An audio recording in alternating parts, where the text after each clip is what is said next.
আমার নাম রোজিনা খাতুন। বাড়ি? ছোট ধামাস। ছোট ধামাস মানে কোন থানা? মেমারি থানা। আজকে কি হয়েছে এখানে আপনাদের এখানে? আমাদের এখানে এই ধামাস মোড়ে এই সুলতানপুর থেকে আগত একটা মোটরসাইকেলের সঙ্গে এখানে লরির ধাক্কায় একজনা আহত হয়েছে আর একজনা নিহত হয়েছে। মানে তাদেরকে হাসপাতালে নিয়ে গেছিল? হ্যাঁ, নিয়ে গেছে। এরপর দেখছি যে এলাকার মানুষ এক জায়গায় জড়ো হয়ে রাস্তা অবরোধ। কি কারণে রাস্তা অবরোধ করেছে জানেন? এখানে মানে এত স্পিডে গাড়ি যায়, কিন্তু এখানে কোনো মানে ইয়ে নেই, বাম্পার নেই, সেই জন্য যাতে বাম্পার হয় আর যাতে অ্যাক্সিডেন্ট কম হয় সেই জন্য প্রায় অ্যাক্সিডেন্ট হয়। এর আগে কি পুলিশ প্রশাসনকে জানানো হয়েছে?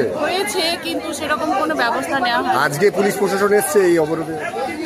এসেছে, কিন্তু হ্যাঁ সুরা হচ্ছে না তো।